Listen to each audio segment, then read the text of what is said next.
possible for lenders to ignore overburdened student loan debt and be able to issue loans that they, or mortgages, I should say, that they should not have issued otherwise if they were considering the actual facts.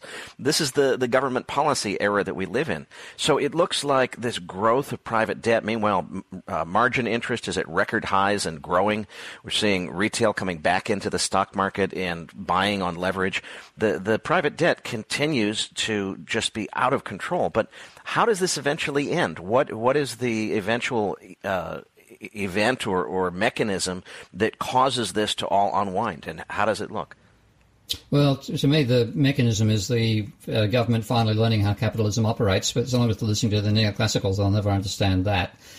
So what I see happening is, effectively, imagine that there's the debt ceiling in America is actually a serious and real one, and that's the private debt ceiling, and you put that at 170% of GDP, because that's the peak level that was reached back in 2010.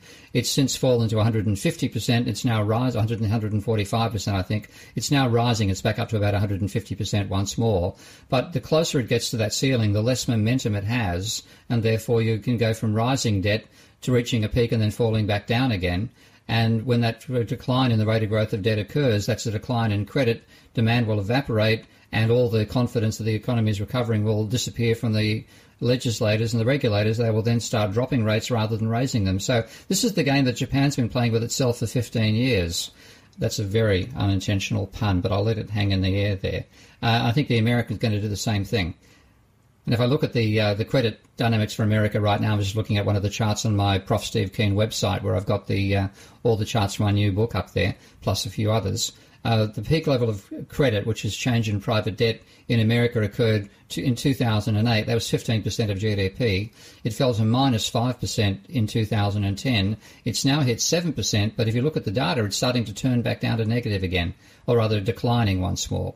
So it's never going to reach the level of credit demand that occurred before the crisis, and you'll continue fluctuating up and down with a policy being driven in the opposite direction and not quite knowing why they're reversing, but being forced to by circumstances. Steve, I want to move on to some